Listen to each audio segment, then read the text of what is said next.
네, 안녕하세요. 저는 다원교육에서 지금 고3 사회문화 수업을 하고 있는 유연티라고 합니다. 이제 6월 평가원 시험 치렀기 때문에 이번 바뀐 출제 트렌드 이런 것들 알려드리고 앞으로 이제 구평, 수능 어떻게 대비할지에 대해서 설명드릴게요. 먼저 이번 6평에서는 이런 변화가 나타났었는데요. 이거는 정말 집중적으로 보실 필요가 있을 것 같아요. 사회문화에서는 항상 이제 시간 어택을 하기 위해서 개념을 알아도 유형을 어렵게 만들어서 이제 공격하는, 시간 공격을 하는 문제가 이제 매번 나왔는데요. 이번 6편에 그런 유형이 어렵게 나오는 문제가 단 한 문제도 안 나온 거예요. 그러면은 당연히 이제 과도한 시간 압박 없이 풀 수 있도록 이렇게 문제가 쉽게 나와버렸고요.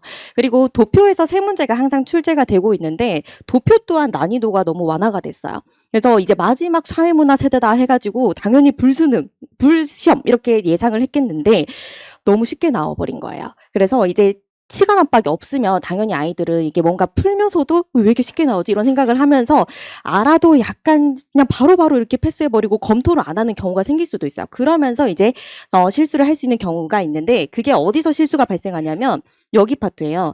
이제 우리 사회문화 같은 경우는 개념이 사탐 중에서도 가장 적은 과목인데요.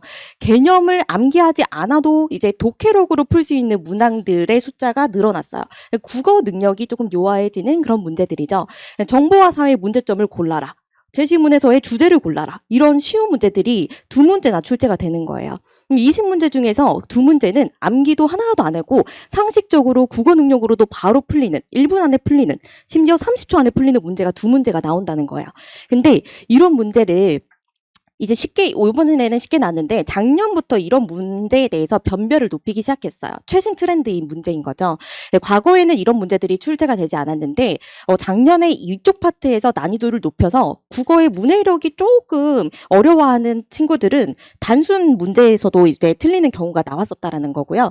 그리고 제시문의 길이가 원래 굉장히 길게 해가지고 애들 마지막 사탐 시간에 머리 아프고 이렇게 막 쥐나고 이런 상태에서 제시문 길이가 굉장히 길게 나오는 걸로 또 난이도를 높였었는데 이번 6평 난이도에서 길이가 너무 다 짧아진 거예요. 또 그러니까 이제 길이까지 단축돼서 글자를 읽어야 되는 시간조차도 단축이 돼서 독해 호흡이 굉장히 짧아졌다라고 볼 수 있는데 그러면 이제 평가원은 어디서 변별을 하냐면 그 짧은 제시문 속에서도 너 이 사회문화의 개념을 정말 깊이 있게 알고 있어? 이렇게 물어보는 문제로 변별을 하거든요. 이제 제가 6월 평가원 바로 직전 날 선거 날이어서 애들이 학교를 안 가서 특강을 열었습니다. 그때 이제 최신 트렌드를 반영해서 어떤 선지가 나올지 찝어준 게 있었는데요. 이 학부모님들도 한번 생각해 보시면 대중매체라는 거를 우리 사회문화에서 과목에서 배워요. 근데 이 대중매체라는 단어가 굉장히 뭔가 사례가 어떤 게 있지? 그리고 이거를 어떤 사회와 기관으로 볼 수 있을까라고 한다면 볼 수 있나? 이렇게 헷갈릴 수 있거든요. 근데 이제 교과서에서는 대중매체는 비공식적 사회와 기관이야. 요 정도까지만 이제 교과에서 설명을 하고 교과서에 나와 있습니다.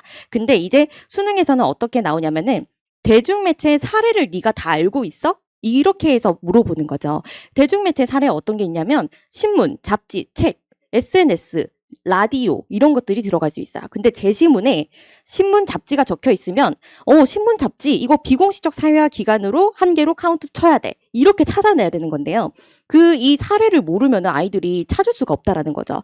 그래서 이제 대중매체를 가지고 계속 이제 최근에 이거를 변별을 하는 문제를 냈었기 때문에 올해 대중매체 사례 안 나온 거 반드시 나올 거다라고 예측을 했고 이 특강 바로 이제 특강날, 6평 바로 전날 라디오가 나오면 대중매체고 아직 한 번도 출제 안 됐다라고 이렇게 바로 알려줬어요.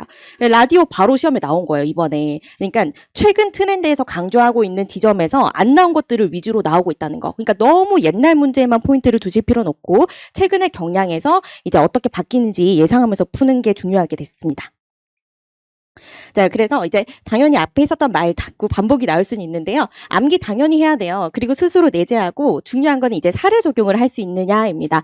사례를 조금 더 이제 어렵게 내서 도표를 쉽게 내고 개념의 사례를 어렵게 내서 너 그 개념에 알고 있는 거를 직접 사례에서 네가 직접 찾을 수 있어? 이런 문항들 출제되고 있다는 거고요. 트렌드 기반으로 풀어야 된다는 거. 막 엄청 옛날에 있는 기출문제집 이런 것들로 막 연습을 하다 보면 이번에 분명 안 풀리는 문제들이 있었을 거예요. 무작정 많이 푸는 것은 지금은 이제 도움이 크게 되지는 않는다. 출제 기조를 파악하셔서 최근 3개년, 2년, 특히나 작년 수능과 굉장히 비슷한 유형, 6월, 9월 수능과 굉장히 비슷한 유형으로 다 출제가 됐어요. 나오는 파트들도 굉장히 비슷하게 출제가 됐고요. 그래서 그 토대로 이제 공부를 해야 되고요. 그다음에 이제 당연히 우리 모의고사 시간 배분 스킬을 늘려야 됩니다. 사회문화 같은 경우는 아무래도 이제 숫자 계산하는 파트가 세 문제나 들어가다 보니까요. 30분 안에 개념 먼저 쫙 풀고 마지막에 애들이 도표를 푸는 걸로 이제 시간 분배를 하거든요. 근데 이것조차 모르고 시험장에서 풀고 있는 학생들이 있어요. 도표 문제 풀다가 한번 이게 꼬이면은 다른 개념 문제 알아도 못 풀고 끝나버리는 거예요. 그러니까 개념 먼저 풀고 도표를 마지막에 풀 때 도표에서조차도 이제 빨리 푸는 팁 같은 것들이 있잖아요. 전략 같은 것들을 빨리 학습을 해서 체화를 해서 풀어내는 그런 시간 조절하는 능력이 굉장히 중요한데 이제 6월이 지났을 때부터는 이거를 매주에 한 번 이상은 계속 모의고사를 풀면서 감각을 익히는 게 중요합니다. 그래서 그런 시간 분배 훈련 매주 하는 거를 추천드리고 있고요.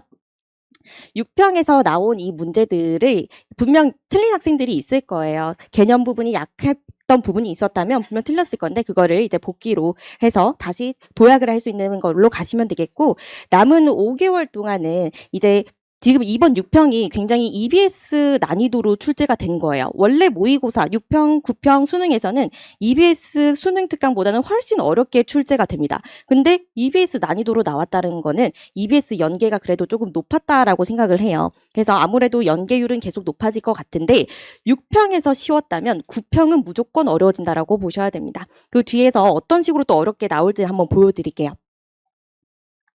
자, 요 그림인데요. 작년에도 마찬가지로 똑같았어요. 6월에는 그렇게 어렵지 않은 문제들로 출제가 됐었습니다. 그래서 아이들이 약간 사회문화 요 정도로 계속 출제가 되나? 라고 생각을 했을 수도 있는데요. 지금 이 형태를 한번 보시면은 A, B, C, D 뭐 이런 식으로 나와 있고 진위를 판단할 수 있어야만 이 개념에 대한 문제가 풀리는 걸로 출제되는데 이게 신유형이라는 거예요. 한 번도 이런 형태에서 과거에 기출된 적이 없었는데 작년 9월에 이렇게 띡 나와버린 거죠. 근데 아이들이 이 훈련이 안 되어 있으면은 이거 어떻게 푸는 거야 하면서 시간을 계속 이렇게 툭 지체되면서 다른 문제를 못 풀게 되는 상황이 생겨요. 그러니까 제가 꼭 말씀드리고 싶은 거는 이번 6월 시험이 쉬웠다고 해서 이대로 나올 리가 절대 없고요. 작년에도 마찬가지였다는 거. 9월에 신유형 갑자기 내버려서 난이도 높일 수 있습니다. 그래서 작년에 이런 신유형이 나왔던 거를 알았던 재수생들이나 이제 고3들 같은 경우는 이런 유형의 문제를 풀려면 과거 기출문제 없어요. 그러니까 이제 사설이라든지 변형 문제 같은 거를 어떻게든 구해가지고 연습해야 되는 상황밖에 없는 거죠. 기출이 없으니까요. 근데 이런 유형의 문제도 많이 풀어봐야 된다는 걸 강조드리고요. 언제든 수능까지도 나올 수 있습니다. 6월에 좀 쉬었다가 9월에 너무 어려워졌다면 그걸 조절하는 게 수능이니까요. 9월엔 반드시 어려워질 거고 신유형까지 대비를 하셔야 된다. 그래서 이제 수험생들은 지금 6월에 안도감을 느끼는 학생들도 있을 거예요. 쉽네라고 할 수도 있겠지만 안도감이 곧 독이죠. 그리고 나는 사회문화를 선택하지 않았는데 지금 바꿔도 늦지 않을까 생각하신다면 늦지 않다고 볼 수 있어요. 네, 작년에도 제가 이제 8월 이후에 바꾼 친구도 수능에서 만점 받게 만들었었고 특히나 과탐을 하고 온 친구들은 사탐으로 바꿨을 때 통계 부분이 굉장히 쉽게 느껴진다고 하더라고요. 그래서 이제 개념이 제일 적은 과목이니까 지금 바꾸더라도 늦지는 않는다. 하지만 이제 깊이 있는 개념을 연습하기 위해서는 과거 기출만 풀어서는 절대 안 되고 올해 트렌드를 기반으로 변형된 더 깊이 있는 개념 문제들을 많이 풀 수 있는 유형들을 연습을 해야 된다는 거를 강조드리고 싶습니다. 그래서 이제 저는 이제 여름방학부터 이제 어떤 수업을 또 준비를 하고 있냐면은 어쨌든 이번 트렌드가 개념에서 조금 어렵게 나오고 도표는 조금 난이도를 약화시켰지만 신유형도 앞으로 대비를 해야 되고 개념에서 과거 기출로 대비하지 못했던 특별한 패턴의 사례 같은 것들을 직접 만들어서 수업을 하는 모의고사 형태를 이제 준비를 하고 있어요. 이 제 수업과 함께 이제 한 2,000문항 정도 같이 풀면서 시간 어택도 같이 30분 잡고 문제 풀고 새로운 유형의 이번 6평 기반으로 하는 변형 문제를 예측하는 문제들 선제들 콕콕 집어서 하는 수업을 준비하고 있고요. 네, 6월 모평은 이제 성적표가 아닌 나침반이 될 겁니다. 이번 6평을 토대로 분석하고 보완하고 수능까지 끝까지 달리게 되면은 또 좋은 성적이 나타날 거라고 생각하고 있어요. 네, 그래서 저는 이제 여기까지만 설명을 하고요. 네, 다음 선생님 또 모셔오도록 하겠습니다. 감사합니다.